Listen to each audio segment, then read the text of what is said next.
नमस्कार व्यूअर्स, मैं हूं अमीश देवगन और इस समय मैं मौजूद हूं मुंबई में। और मेरे पीछे आप बोर्ड देख रहे हैं, वो बोर्ड है देवेंद्र सरिता गंगाधर राव फडणवीस का, महाराष्ट्र के नए नवेले मुख्यमंत्री, जिन्होंने तीसरी बार शपथ ली है और तीसरी बार सूबे के मुख्यमंत्री बने हैं। इससे पहले वो डिप्टी सीएम थे, लेकिन क्या उनकी अब मंशा है, क्योंकि उन्होंने चुनाव के बीच में वोट जिहाद की बात करी थी और हिंदुत्व की प्रचंड लहर पे उन्होंने एक बड़ा मैंडेट हासिल किया है। इसके क्या मायने हैं, आज उनका पहला संवाद, पहला साक्षात्कार करेंगे हम न्यूज 18 इंडिया पर। आइए सीधा चलते हैं देवेंद्र फडणवीस के साथ बातचीत करने के लिए न्यूज 18 इंडिया पर एक्सक्लूसिवली।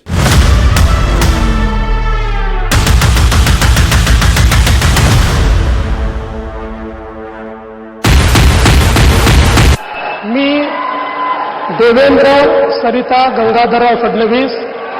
शपथ के इस सेंटेंस के लिए आपको कितना लंबा इंतजार करना पड़ा? सौभाग्य। बहुत सारी कहानियां बनती रही, कई किस्से भी बने। 3 पार्टियों का निर्णय करना पड़ता है। शिंदे जी भी किसी बात पे नाराज चल रहे थे। मैं मुख्यमंत्री से उप मुख्यमंत्री बना तब मुझे भी लग रहा था कि ये करना चाहिए या नहीं करना चाहिए। संजय राउत ने एक बयान दिया, उन्होंने बोला धीरे धीरे बीजेपी जो है वो शिंदे जी की भी पार्टी को समाप्त कर देगी। पार्टी समाप्त करने का उनको बहुत बड़ा एक्सपीरियंस है। महाराष्ट्र की राजनीति में ये पहली बार है जो हिंदुत्व कार्ड चला है। एक है तो सेफ है का नारा, ये नारा महाराष्ट्र का मूल मंत्र बना। राहुल गांधी तो पूरी मुहिम चला रहे हैं अब की बैलेट से चुनाव होना चाहिए। हाथ में आप संविधान ले रहे हो, ये लाल संविधान नहीं है, उसके अंदर कोरेपन है। योगी आदित्यनाथ ने भी एक नारा दिया था, बटोगे तो कटोगे। अंग्रेजी में कह दे तो बहुत अच्छा लगता है सबको, ये घोषवाक्य हो जाता है अंग्रेजी का। लेकिन अगर कोई हिंदी में कह दे तो ये बांटने वाली बात हो रही है। जैसा वोट जिहाद का बार बार आप नाम लेते थे, अगर आप जिहाद करोगे तो वोटों का धर्म युद्ध होगा। नमस्कार व्यूअर्स, मैं हूं अमीश देवगन और इस समय आप देख रहे हैं न्यूज 18 नेटवर्क और मेरे साथ बातचीत के लिए मौजूद हैं महाराष्ट्र के नए नवेले मुख्यमंत्री देवेंद्र फडणवीस जी। फडणवीस जी, आपका अभिनंदन है न्यूज 18 पर। थैंक यू, बहुत बहुत धन्यवाद। ये जो वाक्य है, मी देवेंद्र सरिता गंगाधर राव फडणवीस ईश्वर साक्ष शपथ देतो, शपथ के इस सेंटेंस के लिए आपको कितना लंबा इंतजार करना पड़ा? देखिए, मैं ऐसा मानता हूं कि मैंने ये कोई सोचा नहीं था कि मुझे वापस मुख्यमंत्री बनना है। मैं तो ये चाहता था कि महाराष्ट्र में वापस सरकार आए, लेकिन ईश्वर का आशीर्वाद कुछ ऐसा रहा कि सरकार भी आई और ऐसे नंबर्स लेकर आई कि पार्टी ने फैसला किया कि वापस मुझे मुख्यमंत्री बनाना है। तो मैं ऐसा मानता हूं कि सौभाग्य है, और क्या कहूं। तो आपका एक स्टेटमेंट बहुत वायरल हुआ कि मैं समंदर हूं, मेरे किनारे घर मत बना लेना, लेकिन अब ये समंदर लौट आया है, तो इस समंदर को लौटने के लिए क्या क्या करना पड़ा? मैं ऐसा मानता हूं कि पिछले 5 साल ये बहुत संघर्ष के रहे, क्योंकि जिस समय मैंडेट मिलने के बावजूद जी उद्धव ठाकरे जी की शिवसेना ने हमारा साथ छोड़कर कांग्रेस और शरद पवार जी का दामन थामा, और उसके बाद 2.5 साल एक सरकार चली, बहुत ही बदले की भावना से चली। 2.5 साल अलग अलग प्रकार से आपको जेल में डालने का प्लान था? कई अलग अलग प्रकार के प्लान थे, कई प्लान तैयार हुए, लेकिन हमने 2.5 साल संघर्ष किया और मेरे जितने साथी थे वो सारे मेरे साथ थे। कोई भी संघर्ष में मुझे छोड़कर नहीं गया, कोई भी डरा नहीं सरकार से, और हमने एक बहुत फॉर्मिडेबल अपोजिशन खड़ा किया, सरकार को हिला कर रख दिया, और फिर हमारी सरकार बन गई। कहते थे कि सरकार उनकी थी लेकिन बातें आप तक पहुंच जाती थी। हाँ बिल्कुल, क्योंकि 5 साल में मुख्यमंत्री रहा था, मेरे संबंध सबसे अच्छे थे, मैंने किसी को पैसा लेकर पोस्टिंग नहीं दी थी, मैंने किसी को प्रताड़ित नहीं किया था।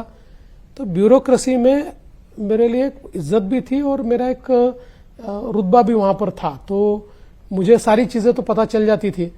तो इसलिए मैंने 2.5 साल तो बिल्कुल सरकार को हिलाकर रख दिया। फिर वापस हमारी सरकार आई तो 2.5 साल हम लोगों ने बहुत तेजी से काम करने की कोशिश की। शिंदे जी हमारे मुख्यमंत्री थे, मैं और अजीत दादा साथ में थे। जी। तो मुझे लगता है कि एक जिसको कह सकते हैं रोलर कोस्टर राइड, इस प्रकार की राइड हमारी चल रही थी, लेकिन इसका अंत अच्छा हुआ। अंत भला तो सब भला हम कहते हैं जी। ऐसे लोगों ने एक बहुत डिसाइसिव मैंडेट हमको दिया। बहुत बड़ा मैंडेट है। बीजेपी अपने बल पर 2014 से ज्यादा सीटें लाई हैं। मैं अगर एनालिसिस करके देखूं तो 2014 में 100 सीटें पार, 2019 में 100 सीटें पार और 2024 में भी 100 सीटें पार। तो देवेंद्र फडणवीस ने और बीजेपी ने कहीं ना कहीं महाराष्ट्र में अपना झंडा तो गाड़ा है। लेकिन एक चीज है कि शपथ ग्रहण में इतनी देरी क्यों हुई? बहुत सारी खबरें आती रही, बहुत सारी कहानियां बनती रही, कई किस्से भी बने। तो अंदर की बात क्या है? पहले तो मैं आपको कहना चाहता हूं कि महाराष्ट्र की जनता ये 2014 से लगातार मोदी जी के साथ रही है। मैं ऐसा मानता हूं कि मोदी जी को महाराष्ट्र के लोग बहुत चाहते हैं। ये ठीक है कि लोकसभा में कोई नैरेटिव हमारे खिलाफ चला गया और हम तैयार नहीं थे उसको रोकने के लिए, हमारी तैयारी कम पड़ गई, तो 0.3% हमारा वोट कम रहा और उसके कारण हमको बहुत सीटें गंवानी पड़ी। लेकिन हम लोग इस बार सजग थे, हमने पूरी कोशिश की और इसके चलते हमको बहुमत भी मिला। ठीक है, 3 पार्टियां हैं, 3 पार्टियों का निर्णय करना पड़ता है। और ऐसा नहीं है, जब 2004 में भी कांग्रेस एनसीपी बहुमत में आई थी और अच्छे बहुमत में आई थी तो उनको 13 दिन लगे थे। 2009 में भी उन लोगों को 9 दिन लगे थे। तो ऐसा कोई बहुत इनऑर्डिनेट डिले हुआ ऐसा नहीं है। नहीं, पर थोड़ा डिले तो हुआ। शिंदे जी भी किसी बात पे नाराज चल रहे थे। मैं ऐसा नहीं मानता कि शिंदे जी नाराज चल रहे थे, क्योंकि हमारी जब मीटिंग दिल्ली में अमित शाह जी के साथ हुई, उसी समय शिंदे जी ने कहा कि मैं ये समझ सकता हूं कि आपकी पार्टी के इतने लोग चुनकर आए हैं कि आपके ऊपर ये प्रेशर है कि आपकी पार्टी का मुख्यमंत्री बने। तो एक प्रकार से उन्होंने उस समय कंसीड कर दिया था। और बाद में मैंने भी उनको ये कहा कि सरकार हम बनाएंगे तो आपने सरकार में रहना चाहिए। मैंने मेरा एक्सपीरियंस बताया कि मैं मुख्यमंत्री से उप मुख्यमंत्री बना, तब मुझे भी लग रहा था कि ये करना चाहिए या नहीं करना चाहिए। पार्टी ने कहा तो मैंने किया, पर मेरे ध्यान में आया कि तब जब आपको उप मुख्यमंत्री बनना था, तब पार्टी का आदेश आया आपको उप मुख्यमंत्री बनना है, तब आपके मन में क्या विचार आया था? अगर आज बता पाए तो आप। देखिए, मेरे को एक ही डर था, मैं तो पार्टी का लॉयल सिपाही हूं। एक ही डर था, मुझे लगता था कि लोग कहेंगे कि सत्ता के लिए कितना लालची आदमी है जी। कल तक मुख्यमंत्री था, आज उप मुख्यमंत्री हो गया। लेकिन बनने के बाद मेरे ध्यान में आया कि पार्टी का कहना सही था। देखिए, जो पार्टी का प्रमुख होता है वो अगर सरकार के बाहर रहे तो सरकार ठीक नहीं चलती और पार्टी भी ठीक नहीं चलती। और वही मेरा एक्सपीरियंस मैंने शिंदे जी को भी कहा। मैंने कहा, देखिए, आप पार्टी के मुखिया है, आपको पार्टी चलानी है। आप सत्ता के बाहर रहेंगे तो आपके जैसे पार्टी के को चलाने के लिए सत्ता के माध्यम से जो निर्णय करने पड़ते हैं, जो एक प्रकार से लोकाभिमुखता लानी पड़ती है, वो नहीं आ पाएगी। तो उन्होंने भी उसको मंजूर किया।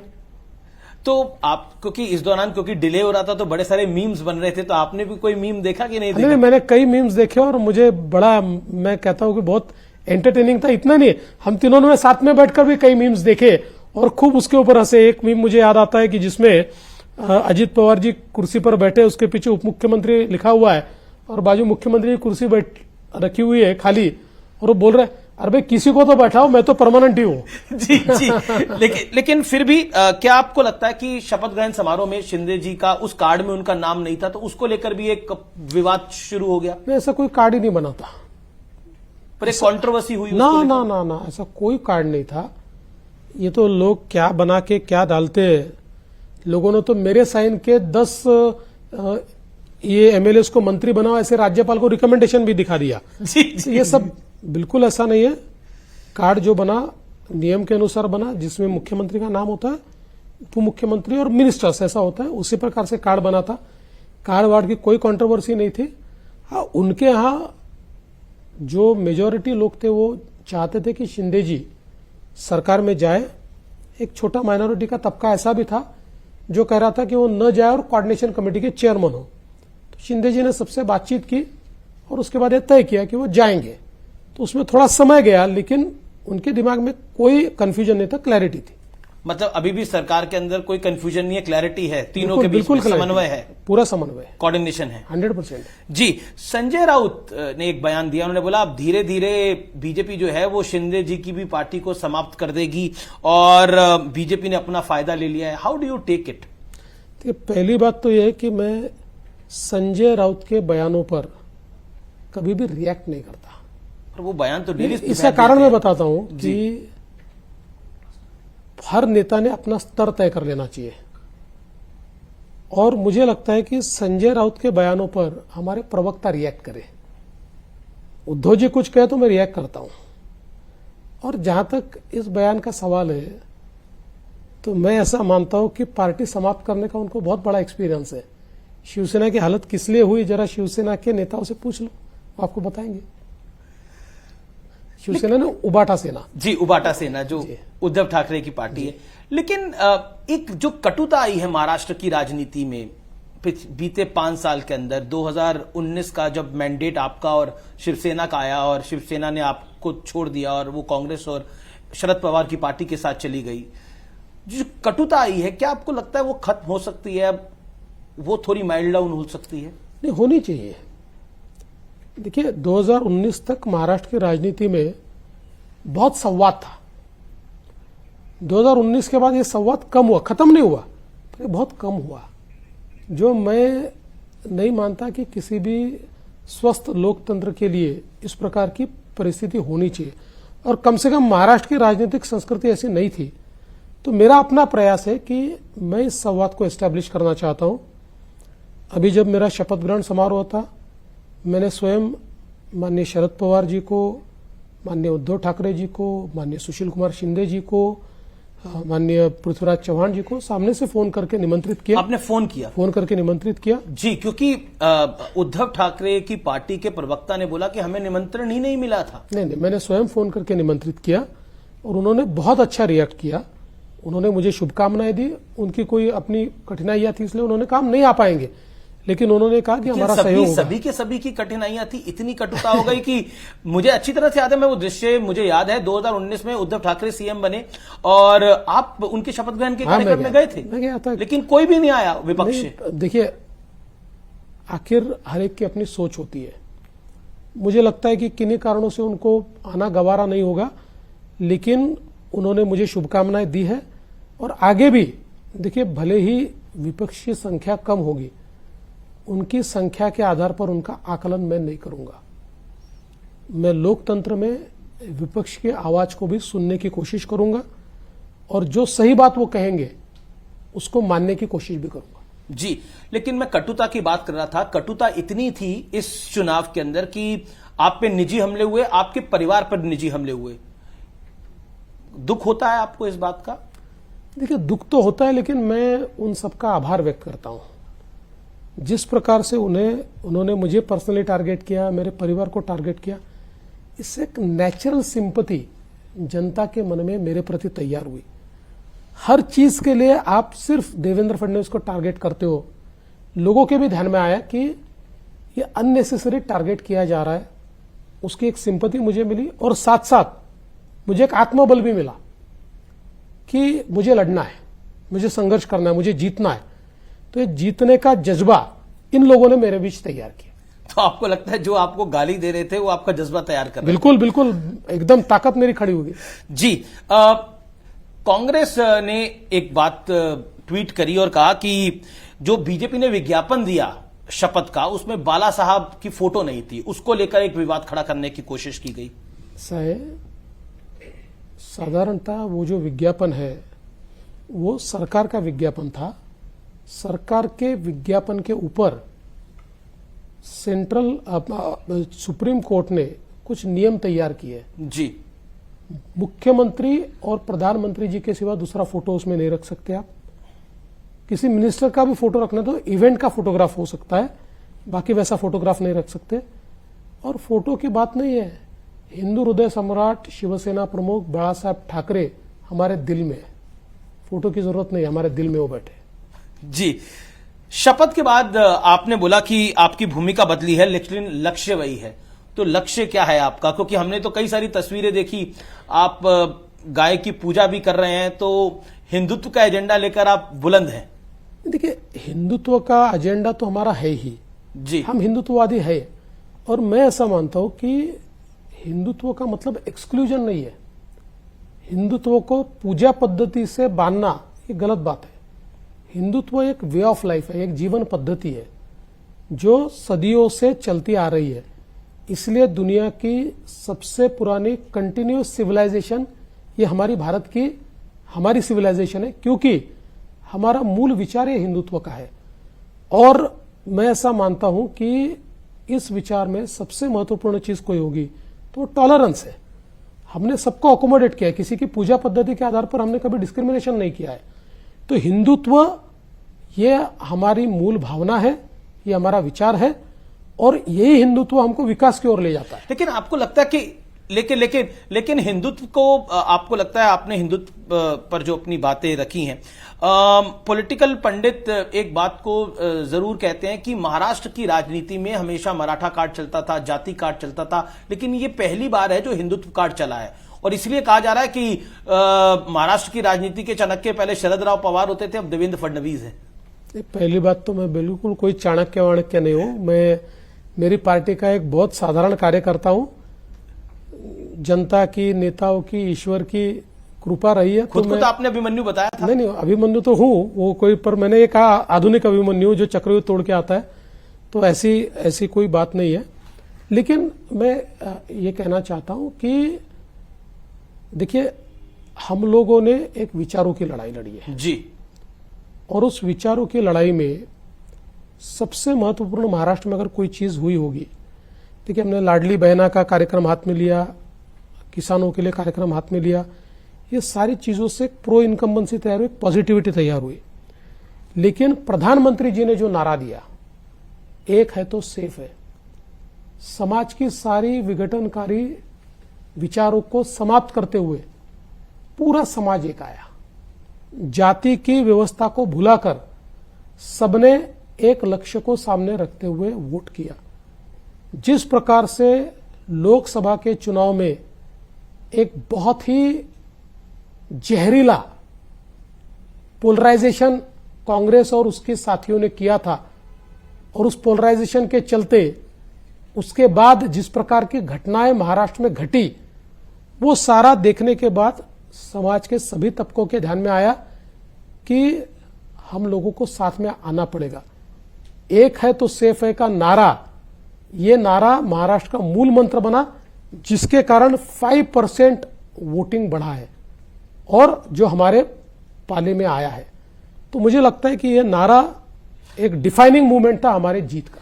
एक ये नारा डिफाइनिंग मूवमेंट था जीत का। और आपको लगता है जैसा वोट जिहाद का बार बार आप नाम लेते थे, आप अपने कार्यक्रमों, अपनी रैलियों में कहते थे, वोट जिहाद इस बार नहीं चला, दूसरी तरफ से पोलराइजेशन हुआ है, हिंदू पोलराइजेशन हुआ है। देखिए, मैं ऐसा कहता हूं, ये हिंदू पोलराइजेशन नहीं है, काउंटर पोलराइजेशन है। हमने पोलराइज नहीं किया। आपने कहा था चुनाव प्रचार में कि वोट जिहाद के तो खिलाफ धर्म युद्ध होना चाहिए। यस, ये काउंटर पोलराइजेशन है। अगर कोई वोट जिहाद की बात नहीं करता तो हम धर्म युद्ध की बात नहीं करते। ये काउंटर पोलराइजेशन है। जिस प्रकार से उलेमाओं की 17 मांगों के ऊपर अपने घुटने कांग्रेस, शरद पवार जी की पार्टी और उद्धव ठाकरे जी की पार्टी ने टेके, और किस प्रकार की मांगे, ऐसी मांग हो सकती है कि 2012 से 2024 तक महाराष्ट्र में जितने दंगे हुए, उन दंगों में जितने मुस्लिम आरोपी हैं उनके सबके आरोप वापस ले लो, और ये घुटने टेक कर कहते हैं हाँ हमको तो मंजूर है, हम तो ये कर लेंगे, और ऐसी 17 मांगे। तो इसके चलते लोगों में भावना बनी, और उसके बाद फिर सज्जाद नोमानी खुलेआम कहते कि वोटों का जिहाद करिए, एमबीए को समर्थन दीजिए। जिहाद शब्द उन्होंने यूज किया, इसलिए मैंने कहा अगर आप जिहाद करोगे तो वोटों का धर्म युद्ध होगा, और वो हुआ, और लोग आए और लोगों ने जवाब दे दिया। जी, लेकिन उधर तो आपने जवाब दे दिया, आपने बोला अभिमन्यु की तरह आपने चक्रव्यूह भेद लिया। ये जो विभागों वाला चक्रव्यूह है, किसको कौन सा विभाग मिलेगा? शिंदे जी गृह विभाग चाहते हैं और साथ साथ स्पीकर का पद भी चाहते हैं, क्या कहना चाहते हैं आप? ऐसा कोई चीज उन्होंने कही नहीं है, ये सारी मीडिया में ही चल रहा है। देखिए, किसको कौन सा विभाग मिलना चाहिए इस पर बैठकर हम लोग फैसला कर लेंगे, कोई प्रॉब्लम नहीं है। गृह मंत्रालय को लेकर देखिए, गृह मंत्रालय हो, अर्बन डेवलपमेंट हो, फाइनेंस विभाग हो, रेवेन्यू विभाग हो, जितने प्रमुख विभाग है ठीक से हम लोग उसको। पिछली सरकार में आप गृह विभाग देखते थे, इसलिए मैं पूछ रहा हूं। नहीं, मैंने पिछले समय 5 साल मेरे पास था, उसके बाद 2.5 साल भी मेरे पास था, लेकिन सवाल कौन सा विभाग किसके पास रहेगा ये नहीं है, सरकार ठीक से चले, इसलिए इसका ठीक मुझे ऐसा लगता है बंटवारा करना चाहिए, वो हम करेंगे। अच्छा, अजीत पवार साहब और शिंदे साहब दोनों के साथ आपने काम किया है, तो दोनों में से आपको आपकी सहजता किसके साथ है, या फिर बोलूं कि जिससे आपका कोऑर्डिनेशन बेहतर है? नहीं, मेरा दोनों से बहुत अच्छा कोऑर्डिनेशन है। देखिए, दोनों के स्वभाव का अंतर है।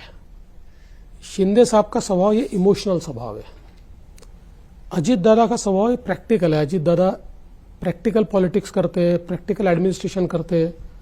शिंदे जी चूंकि बाला साहब ठाकरे जी की शिवसेना से आए हुए हैं, तो इमोशन उनके लिए ज्यादा मायने रखती है, तो इसलिए मेरा दोनों से अपना कनेक्ट है। थोड़ा घुमा के पूछते हैं, तो डील करने में किससे आसानी है, मतलब पॉलिटिकल बात करने में, पॉलिटिकल डील करने सब एक बात याद रखिए जी, पॉलिटिकल डील कहीं पर भी आसानी से नहीं होती है जी। सभी पार्टियों को अपने कार्यकर्ताओं का हित देखना होता है, अपने मंत्रियों का हित देखना होता है। सभी लोग हार्ड बार्गेन करते हैं, हम भी हार्ड बार्गेन नहीं करते, हम भी कोई सॉफ्ट बार्गेन नहीं करते, लेकिन अल्टीमेटली हम तीनों इस रियलिटी को समझते हैं कि हम तीनों मिलकर ही ये सरकार है। जी, तीनों मिलकर ही सरकार है। लेकिन अजीत पवार का अनुभव जो है वो 6ठी बार उप मुख्यमंत्री बने हैं। पॉलिटिकल पंडित कहते हैं वो नए इस देश के मौसम वैज्ञानिक है, पॉलिटिकल मौसम वैज्ञानिक है, उन्हें पता है किसका शासन आने वाला है। नहीं, ऐसा मैं नहीं मानता, लेकिन यहाँ ये बात जरूर है कि अजीत दादा ने 6 बार शपथ ली हुई है और एक प्रकार से उप मुख्यमंत्री पद की एस्टेब्लिश फेस इस रूप में उनको देखा जाता है। लेकिन इस बार आप देखिए, उन्होंने जिस समय शरद पवार जी का साथ छोड़ा, तो एक प्रकार से बड़े रिस्क थे उनके पास, क्योंकि अपना अस्तित्व दिखाना चाहते थे। लोकसभा के बाद एक सवालिया निशान भी उनके ऊपर लगा जी, कि ये कर पाएंगे। आप लोगों पे भी बहुत दबाव आया कि आप बिल्कुल। अजीत पवार को छोड़ हाँ, दीजिए, लेकिन उन्होंने करके दिखाया और उन्होंने एस्टेब्लिश किया कि the real NCP is Ajit Pawar faction. जी। अब तो चुनाव हो गए हैं, लोकसभा चुनाव के मुकाबले बीजेपी का प्रदर्शन बहुत शानदार रहा है। जो सीटों पर का अंबार लगा वो हम सबने देखा है। आपने कभी सोचा था जब आप चुनाव प्रचार कर रहे थे कि 130 सीटें? जी नहीं, मैंने नहीं सोचा था। मैं सच बात आपको कहता हूं कि मैं ये मानता था कि 110 सीटें आएगी।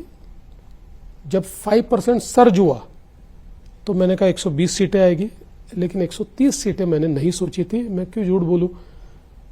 हाँ, ये जरूर मैंने कहा था और कई पत्रकार उसके साक्षी है कि जिस समय 5% वोट बढ़ा तो मैंने पत्रकारों ने मुझे पूछा कि आप इसके मायने क्या है, तो मैंने उनको कहा कि देखिए 5% वोटों का बढ़ना ये 2 ही सिरों में होता है। एक तो एक्सट्रीम एंटी इनकम्बेंसी में होता है।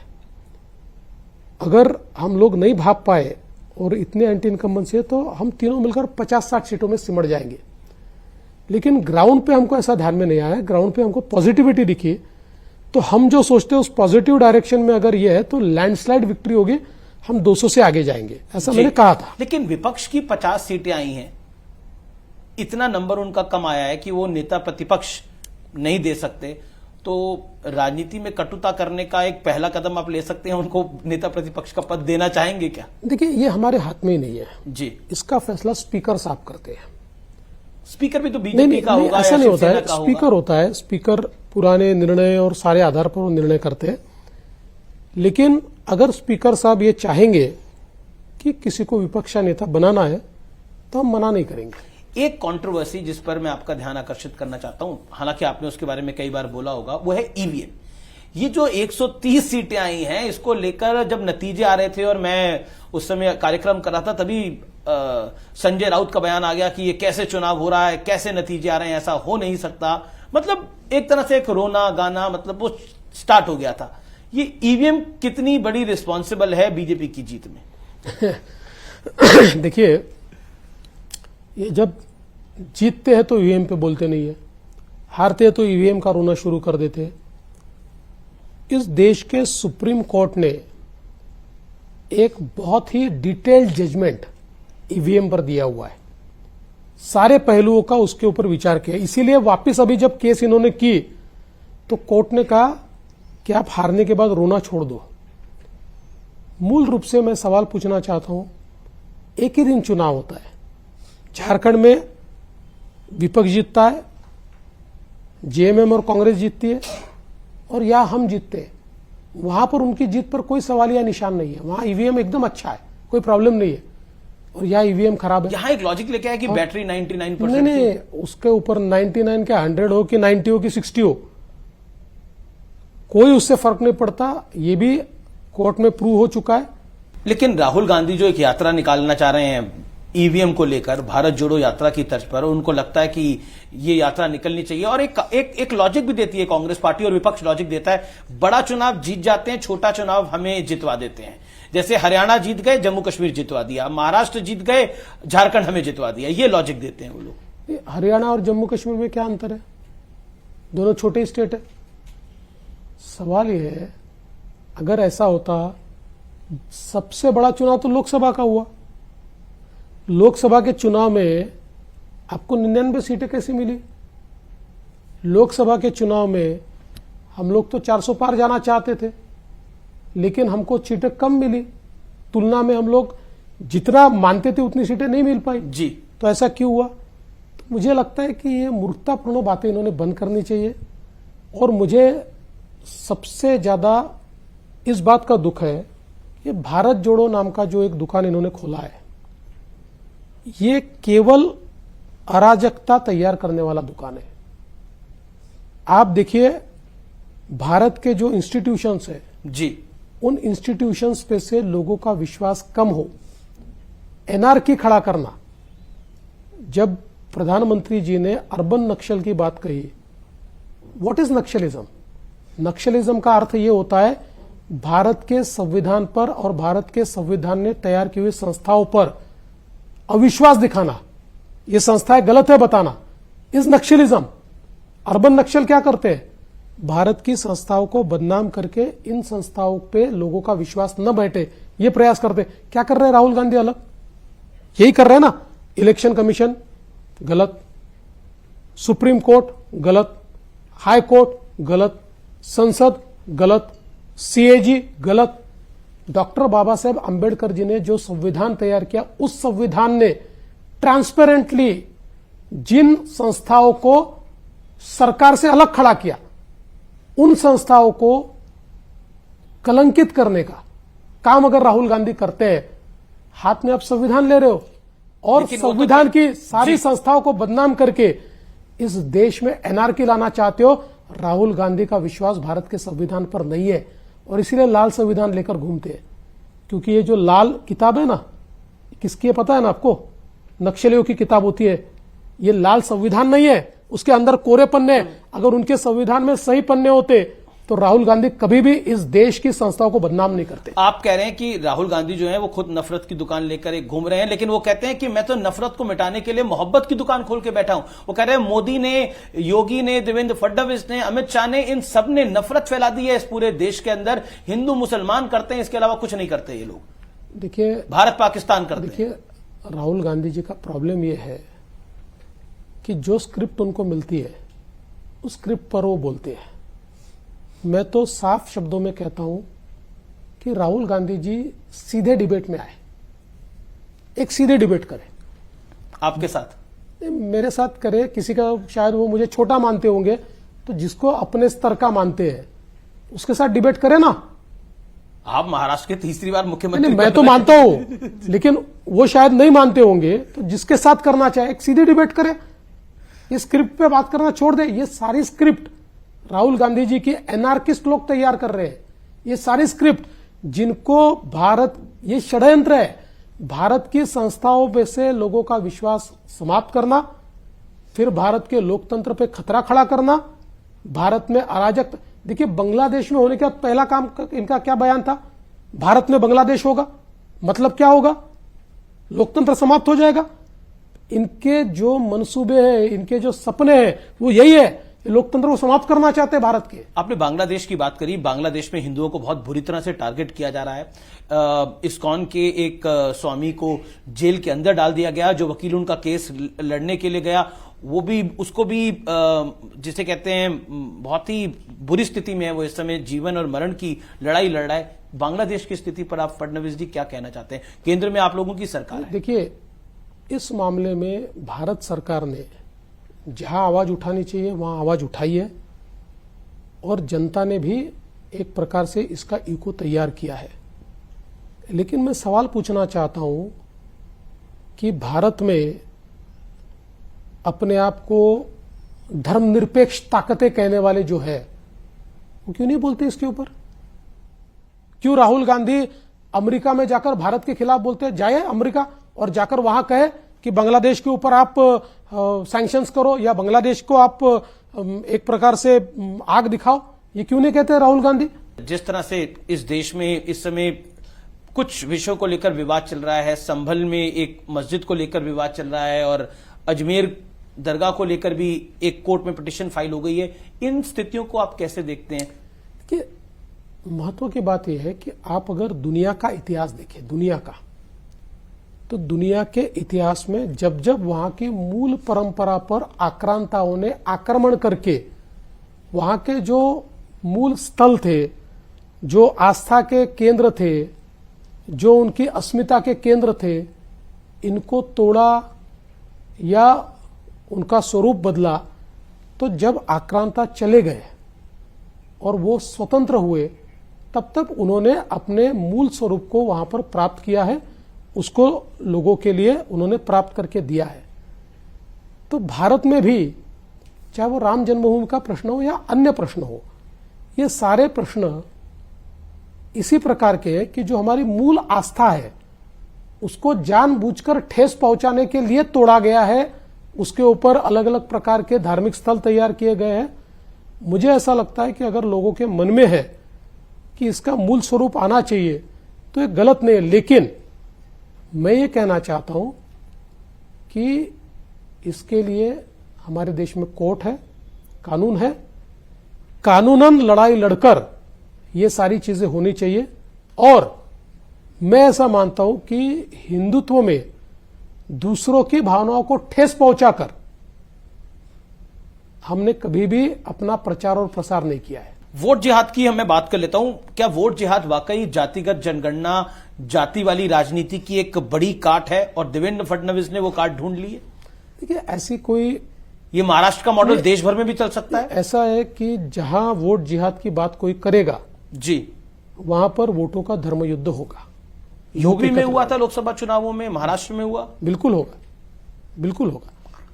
बाकी तो ये टेम्पलेट है पूरे देश के लिए। नहीं, जैसा मैं कहता हूं, हम पोलराइजेशन नहीं करते, हम काउंटर पोलराइजेशन करते। अगर कोई पोलराइज करने की कोशिश करेगा तो जवाब मिलेगा, अन्यथा हम उस रास्ते से नहीं जाते। मैं आपको हिंदुत्व का नया पोस्टर बॉय इसलिए कह रहा हूं क्योंकि आपने एक बयान दिया था।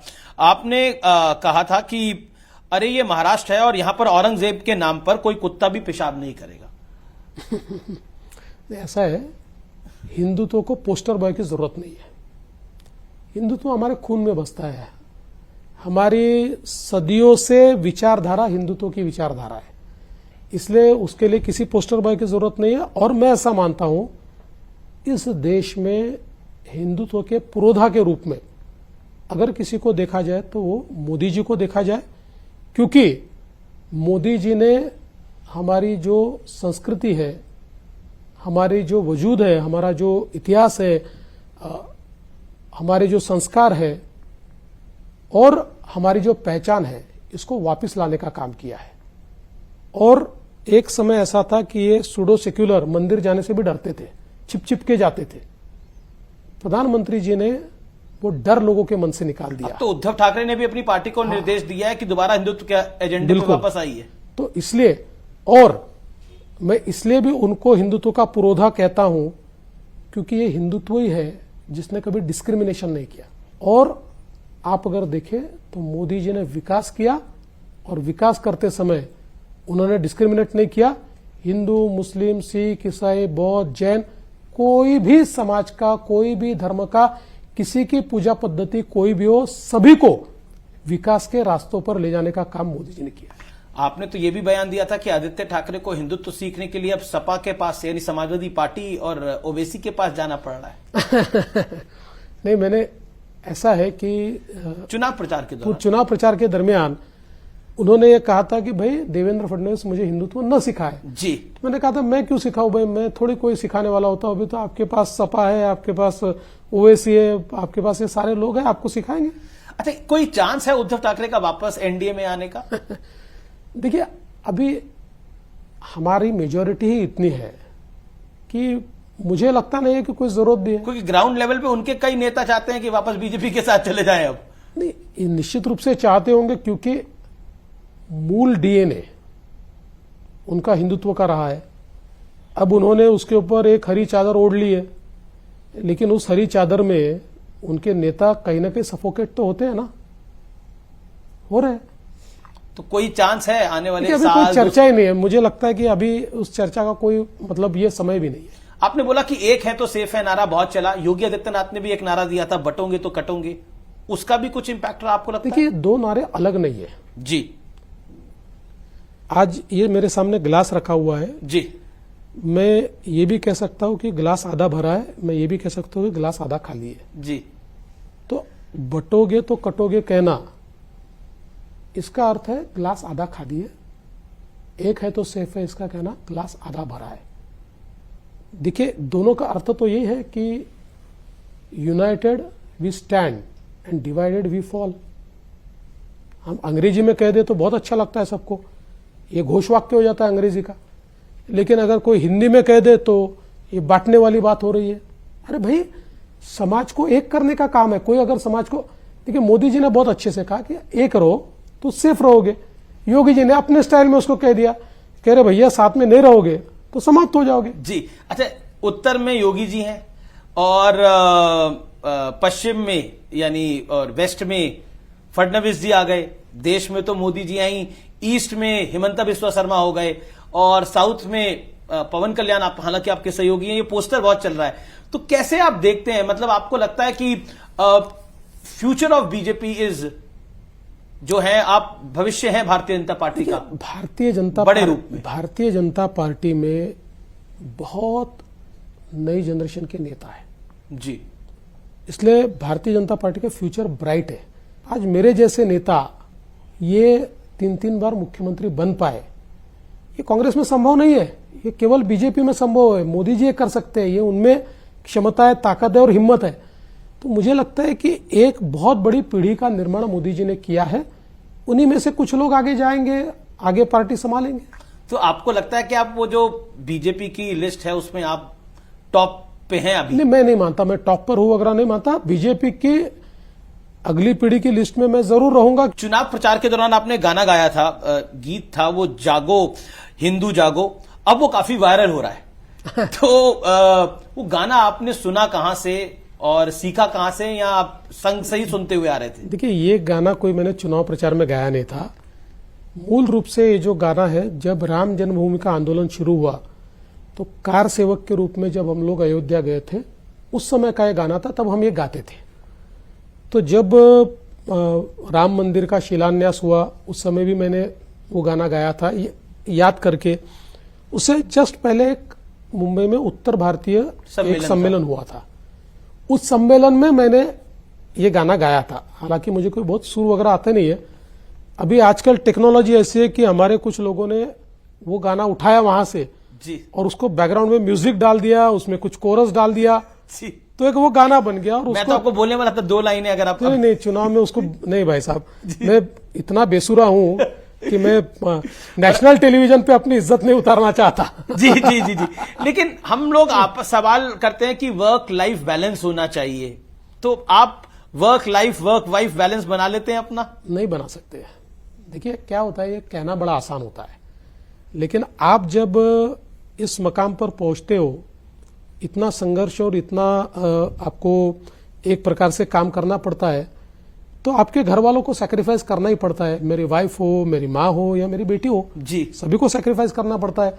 मेरी वाइफ को मेरा समय नहीं मिलता, मेरी बेटी अभी 10th में 10वीं क्लास में जी। उसको भी मैं समय नहीं दे पाता, लेकिन घर के लोग भी समझते हैं कि भाई जो काम मैं कर रहा हूं वो देश के लिए, वो समाज के लिए, तो कभी नाराज भी होते हैं लेकिन फिर भी मुझे संभाल लेते हैं। फिर भी सवाल, लेकिन आपने मैं ये कॉम्प्लीमेंट करना चाहता हूं, आपने अपनी फिटनेस पे खूब ध्यान दिया है बीते कुछ सालों के अंदर। हाँ, थोड़ा मैंने वजन तो कम किया है और प्रयास कर रहा हूं, अभी अटका हूं, पता नहीं अभी ये इससे कम होगा या बढ़ जाएगा, ये पता नहीं है। नहीं, मैं आपको बार बार टोकता रहूंगा सवाल पूछता रहूंगा। चलिए 2-3 और सवाल हैं।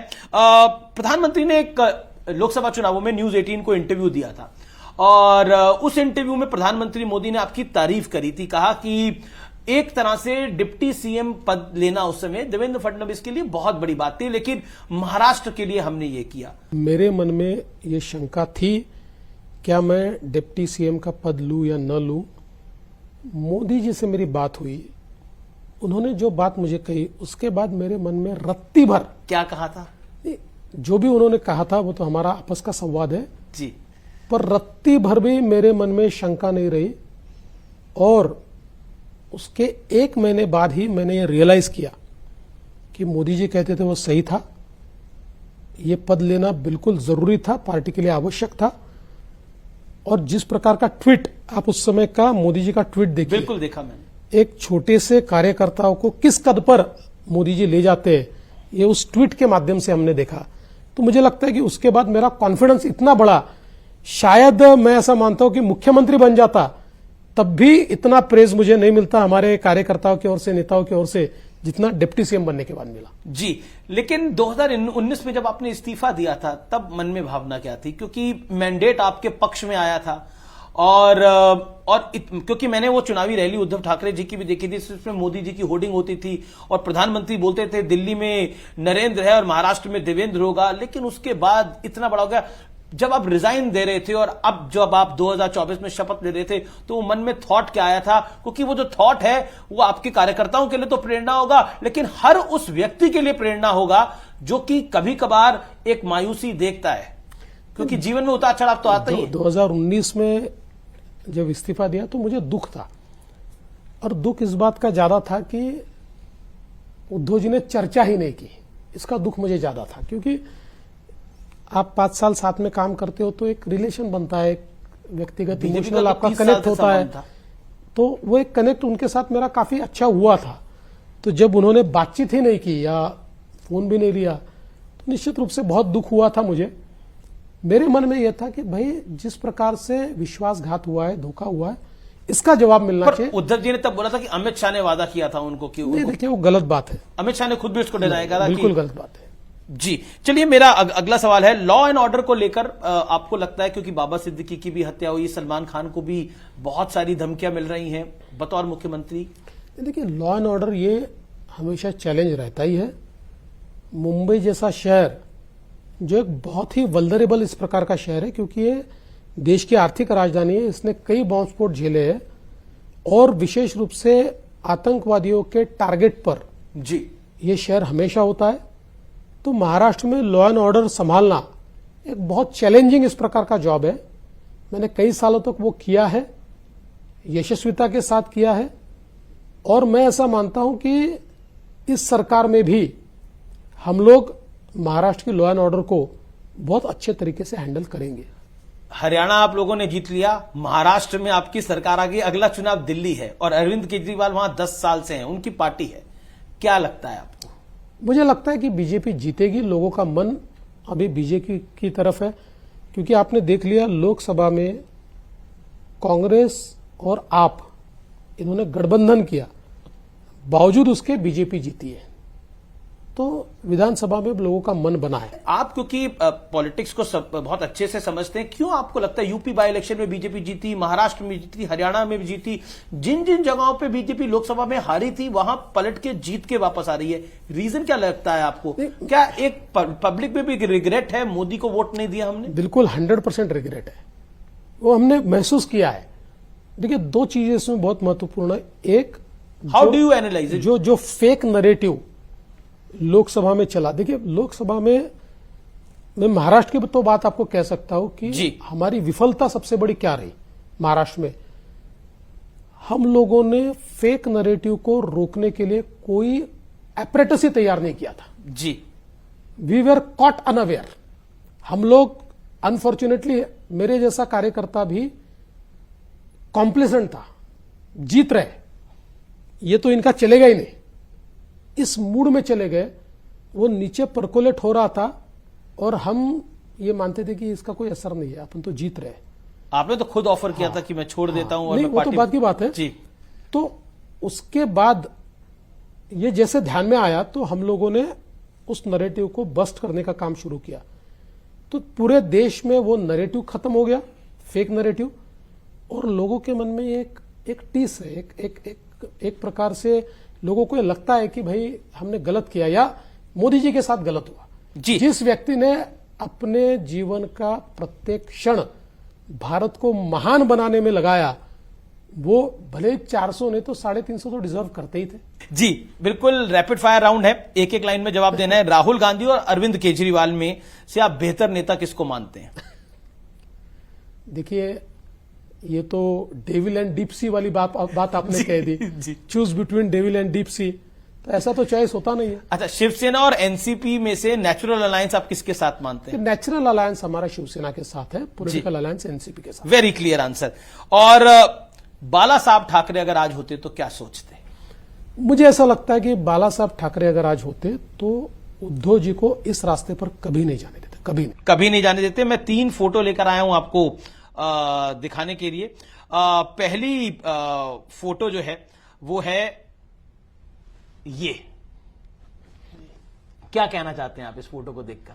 देखिए, यही विनम्रता है मोदी जी की जो लोगों का दिल जीतती है। अभी वो इतने बड़े नेता है, ये तो कार्यक्रम उनका नहीं था, हमारी शपथ का कार्यक्रम था, लेकिन उन्होंने जिस प्रकार से विनम्रता के साथ एक प्रकार से लोगों का आभार माना कि आपने हमको वोट दिया, जी, ये लोगों का दिल जीतती है। दूसरी फोटो आपकी? हाँ, ये तो माता जी का आशीर्वाद है। मैं तो ऐसा मानता हूं कि जैसे ईश्वर का आशीर्वाद महत्व का होता है, माता जी का भी आशीर्वाद महत्व का होता है। तीसरी फोटो आपको खास पसंद आए ना आए मुझे पता नहीं है। क्या कहना चाहते हैं आप? मुझे ऐसा लगता है कि ये आज भी समझ जाए और इनकी सलाह पर चलना छोड़ दे तो बहुत आगे जाएंगे। जी, लेकिन एक इनके लिए भी मीम चल रहा था, मैं बता देता हूं कि इन्होंने पूरी शिवसेना को सड़क पे ला दिया। बिल्कुल उस बात का बिल्कुल भी घमंड नहीं है। चलिए, आपको बहुत बहुत शुभकामनाएं आपके नए कार्यकाल के लिए। बहुत बहुत शुक्रिया फडणवीस जी, आपने न्यूज 18 नेटवर्क को अपना समय दिया कीमती, और आपको बहुत बहुत शुभकामनाएं आपके इस नए कार्यकाल के लिए और इतनी बड़ी प्रचंड जीत के लिए महायुति की। थैंक यू, बहुत बहुत धन्यवाद। धन्यवाद।